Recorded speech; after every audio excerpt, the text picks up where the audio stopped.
आज के इस क्लास में जानेंगे संचालक का अर्थ, मीनिंग ऑफ डायरेक्टर। ठीक है, मतलब कंपनी का संचालक कौन होता है।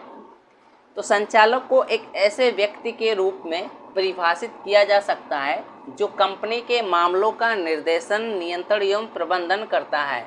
ठीक है, मतलब संचालक को या डायरेक्टर को एक ऐसे व्यक्ति के रूप में परिभाषित किया जा सकता है जो कंपनी के मामलों को क्या करता है, नियंत्रित करता है, अर्थात उसको कंट्रोल करता है।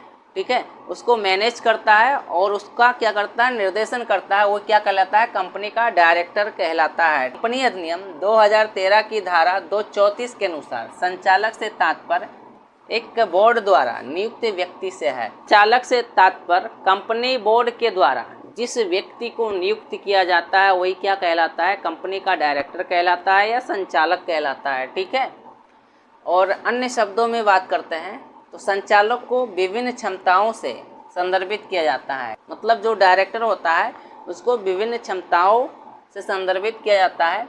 कभी एजेंट के रूप में, ठीक है, कभी डायरेक्टर को एजेंट के रूप में परिभाषित किया जाता है और कभी जो है ट्रस्टी के रूप में, और कभी कंपनी के प्रबंध के भागीदार के रूप में क्या होता है, डायरेक्टर होता है।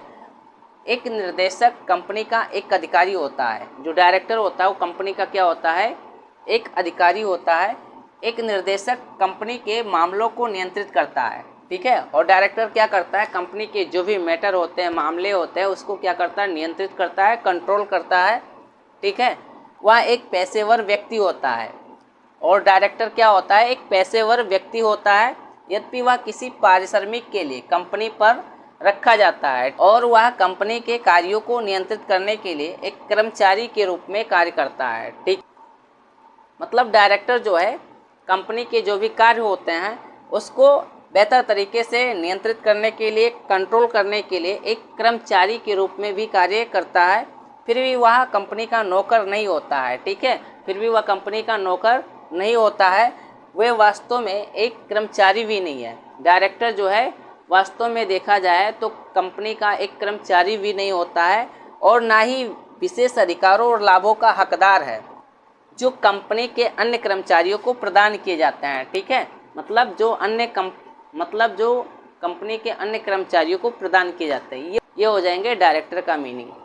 संचालक के विश्वसनीय कर्तव्य, फिड्यूशियरी ड्यूटीज ऑफ डायरेक्टर। ठीक है, अब देखो संचालक के या डायरेक्टर के विश्वसनीय कर्तव्य जो है निम्नलिखित है। पहला हो जाएगा, कंपनी का संचालक जो है कंपनी के पार्षद अंतर नियमों के अनुसार कार्य करेगा। मतलब कंपनी का जो डायरेक्टर होगा वह कंपनी के पार्षद अंतर नियम के अनुसार जो रूल बनाए गए हैं, ठीक है, उसके तहत कार्य करेगा। दूसरा नंबर हो जाएगा, कंपनी का संचालक पूरी तरह से कंपनी के लाभों के लिए और कंपनी के हितधारकों के सर्वोत्तम हित में कार्य करेगा। मतलब जो कंपनी का डायरेक्टर है वो पूरी तरह से कंपनी के लाभ के लिए और कंपनी के हितधारकों के सर्वोत्तम हित में कार्य करेगा। ठीक है, तीसरा नंबर हो जाएगा, एक कंपनी का संचालक कौशल और परिश्रम के साथ अपने कर्तव्यों का प्रयोग करेगा और स्वतंत्र निर्णय लेगा। मतलब कंपनी का डायरेक्टर जो है अपने कौशल और परिश्रम के साथ अपने कर्तव्यों का प्रयोग करेगा और स्वतंत्र निर्णय लेगा। ठीक है, किसी के दबाव में कोई निर्णय या डिसीजन नहीं लेगा।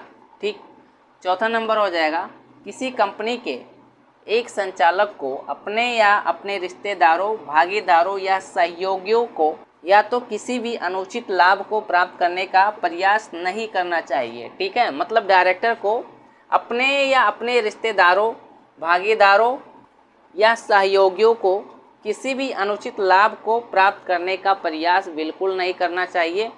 और यदि संचालक को कोई अनुचित लाभ बनाने में दोषी पाया जाता है तो वह भुगतान करने के लिए जिम्मेदार होंगे। और यदि संचालक को, डायरेक्टर को कोई अनुचित लाभ बनाने में दोषी पाया जाता है तो उसके भुगतान के लिए वे स्वयं जिम्मेदार होंगे। ठीक है, और 5 नंबर हो जाएगा, कंपनी संचालक अपना कार्यालय किसी को नहीं सौंपेंगे और ऐसा कोई भी निर्णय मान्य नहीं होगा। मतलब कंपनी का जो डायरेक्टर है वो अपना कार्यालय, अपना ऑफिस किसी दूसरे व्यक्ति के ऊपर नहीं छोड़ेंगे।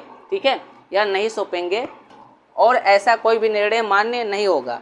6 नंबर हो जाएगा, यदि कंपनी के संचालक इस धारा के प्रावधानों का उल्लंघन करता है तो ऐसा संचालक दंड का भागीदारी होगा। ठीक है, और यदि कंपनी का डायरेक्टर, ठीक है, इस धारा के लिए जो प्रावधान बनाए गए हैं उसका उल्लंघन करता है तो उन्हें दंडित किया जाएगा, ठीक है, जो 1 लाख से कम नहीं होगा एवं 5 लाख तक हो सकता है। संचालकों की स्थिति, स्टेटस ऑफ डायरेक्टर्स।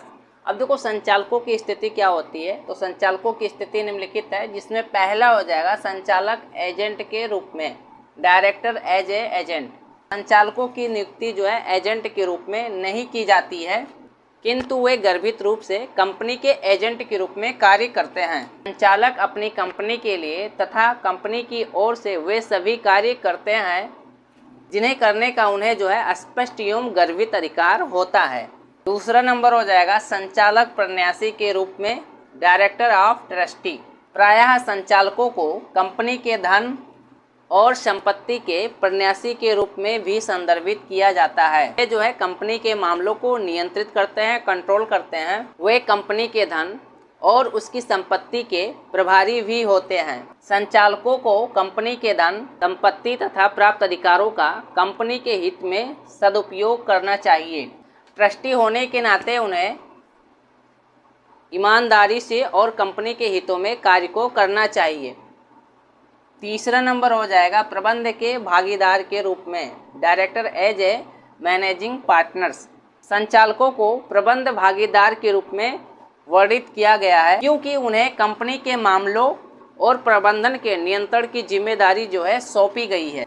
हालांकि वे वास्तव में भागीदारों का प्रबंधन जो है नहीं करते हैं क्योंकि उन्हें प्रबंधन भागीदारी की सभी शक्तियाँ जो है प्राप्त नहीं होती है। चौथा नंबर हो जाएगा संचालक कंपनी का अधिकारी, डायरेक्टर एज ए ऑफिसर्स। इसमें क्या होता है कि प्रायः एक संचालक या डायरेक्टर कंपनी का एक अधिकारी होता है। यदि अधिकारी के रूप में भी उन्होंने कंपनी अधिनियम के प्रावधानों का पूरी तरह से पालन नहीं किया है तो ऐसी स्थिति में उन्हें जो है उत्तरदायी बना सकते हैं।